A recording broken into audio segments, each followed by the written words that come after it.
Oke, selamat siang. Kita kembali lagi di Jamal TV. Kita akan berbicara tentang eh, menjelang Pilkades serentak atau pemilihan kepala desa serentak di Kabupaten Lamongan yang rencananya akan dilaksanakan tahun depan, yaitu tahun 2022.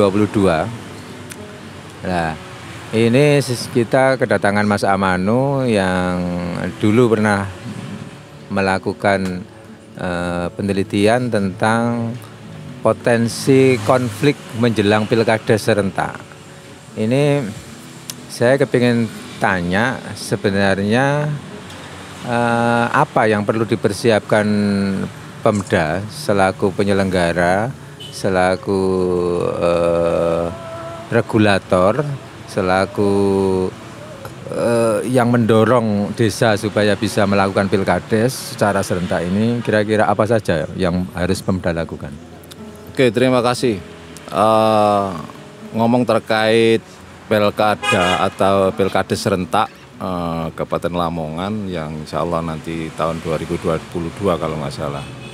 Perlu diketahui kalau dulu Pilkades serentak itu oleh Pemda itu yang melaksanakan secara teknis itu kan bagian Pemdes. Insya Allah ke depan ini yang Pilkadesnya akan datang itu sudah langsung dilakukan oleh Dinas PMD Kabupaten Lamongan. PMD itu apa? Dinas Pemberdayaan Masyarakat dan Desa masuk di situ. Nah, mestinya harapan kita karena Pilkades itu adalah momen penting dan juga ritual 5-6 tahunan. Maka idealnya memang dari setiap momen itu harus ada perbaikan-perbaikan mengenai sistem penyelenggaraan Pilkades itu. Sehingga harapan kita ketika sistem dibuat sangat bagus, maka akan melahirkan pimpinan-pimpinan yang peduli pada desanya masing-masing. Jadi tidak hanya ngomong pada persoalan merebut kekuasaan di tingkatan desa, tapi dia juga sebagai pemimpin yang betul-betul bisa membawa desa ini ke arah yang jauh lebih baik, yang harapannya nanti bisa mensejahterakan masyarakat di desa tersebut. Selama ini kira-kira apa yang kurang dari Pemda dalam persiapan Pilkades serentak? Karena dulu tahun 2013 sudah pernah. Kalau menurut kacamata saya, yang perlu dipersiapkan adalah regulasi secara teknis itu yang betul-betul tidak ambigu, dalam artian penerapan di lapangan itu betul-betul bisa dilaksanakan secara baik, tidak multitafsir. Contohnya misalnya di situ banyak hal terkait proses pembentukan kepanitiaan. Pembentukan kepanitiaan ini juga harus betul-betul diatur secara jelas. Terus juga diharapkan nanti betul-betul panitia ini dicarikan orang-orang yang punya kredibilitas. Jadi tidak hanya diambilkan dari masyarakat-masyarakat yang sudah pro kekuasaan di situ. Jadi betul-betul netralitas ini dijaga. Terus juga yang tak kalah pentingnya peran dari masyarakat itu harus dilibatkan. Pilkades di desa ini nuansa politiknya ini sangat luar biasa. Karena memang ini pesta demokrasi di tingkatan desa dan skupnya sangat kecil, terus hadap-hadapan antara calon satu dengan calon yang lain ini sangat nyata di lapangan. Nah, maka itu dibutuhkan sebuah penyelenggara yang betul-betul penyelenggara itu melaksanakan mandat penyelenggaranya secara baik, integritas, tanpa memihak. Insya Allah nanti bisa menjadi wasit yang baik seperti itu. Selama ini Pemda kan sudah bikin keputusan Bupati, surat edaran tentang juklak-juknis tentang Pilkades serentak. Ya. Kira-kira kekurangannya apa selama ini yang harus diperbaiki ke depan? Kekurangannya itu pada sisi pengawasan dari penyelenggaraan Pilkades itu sendiri.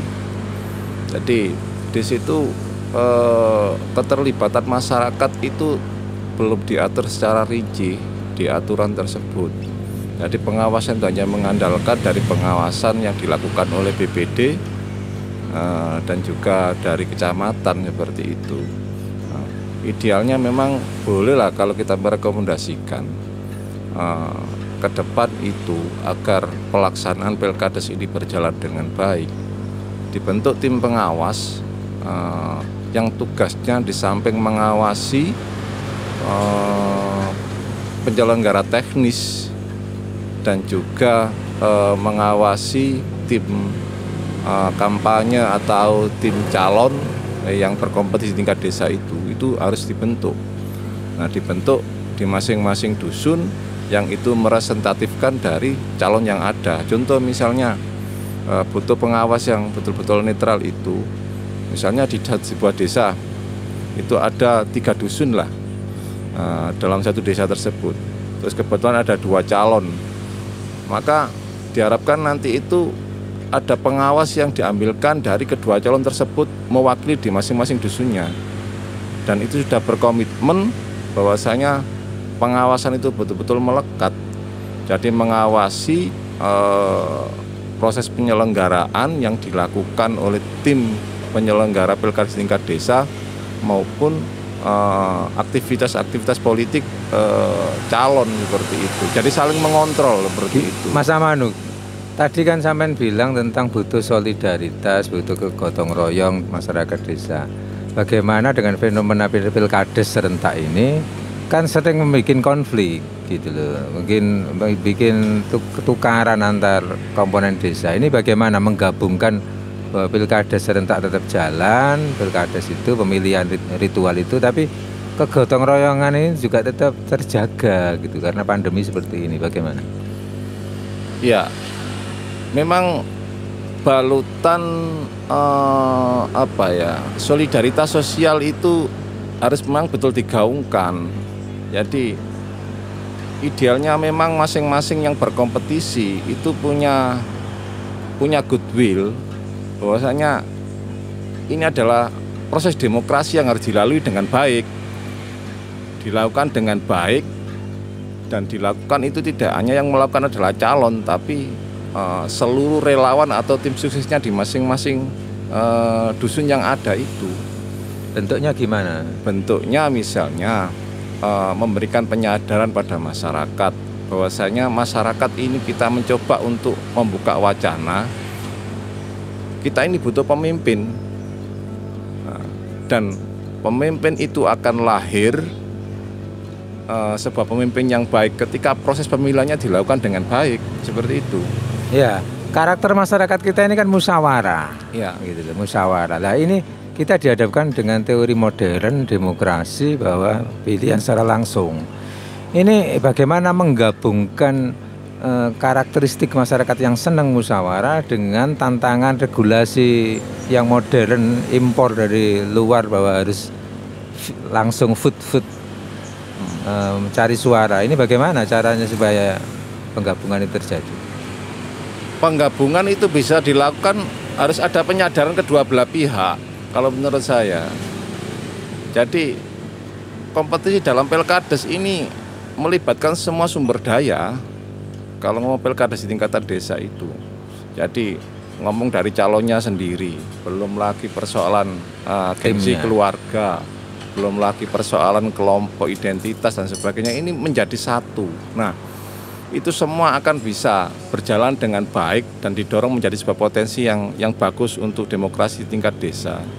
Ketika memang si calon ini punya untuk perbaikan di desanya seperti itu. Oke, ini pesta demokrasi, tapi harus dilalui dengan baik. Maka saya harus memberikan pemahaman kepada keluarga, tim sukses, teman-teman yang pengen menjadikan saya sebagai kades.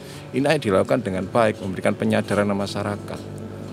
Oke, berarti jadi intinya penyadaran masyarakat seperti itu. Kuncinya ini adalah penyadaran yang masyarakat dilakukan oleh calon maupun tim sukses yang dibentuk oleh calon tersebut seperti itu. Dan tokoh-tokohnya juga menyadari untuk membangun desa secara bersama-sama. Iya. Terima kasih.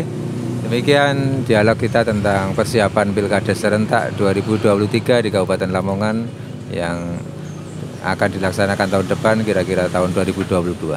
Assalamualaikum warahmatullahi wabarakatuh.